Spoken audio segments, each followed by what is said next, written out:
Okay, so I had just finished installing a new blower motor in my in-laws Audi Q5. No, yeah, Q5. The blower motor, she said it was roughly $100 or so. The blower motor did fix it. The new one is installed. It's good to go. But for shits and grins, I decided to see if I can get this one working, and sure enough, I did. Okay, so I had just finished installing a new blower motor in my in-laws Audi Q5. No, yeah, Q5. The blower motor, she said it was roughly $100 or so. The blower motor did fix it. The new one is installed. It's good to go.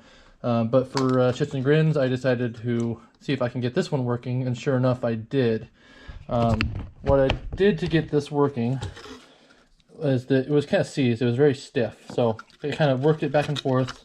You can see on the top here that spinning, that's the shaft that goes all the way through. But let me back up. There's this plastic cover that goes over the top of it, right? So when it's sitting in the car, you know, it sort of looks like that. And this plastic cover has these clips. They go in right here, and you just kind of hold this end down and pull it apart, and this cover kind of comes off of this motor like that. And then you can see the brushes here that go against the armature and spins. And so I took my compressed air through all these orifices here and blow out tons and tons of dust. And then you take some Aerocoil, spray it, and get that bearing in there re-lubricated.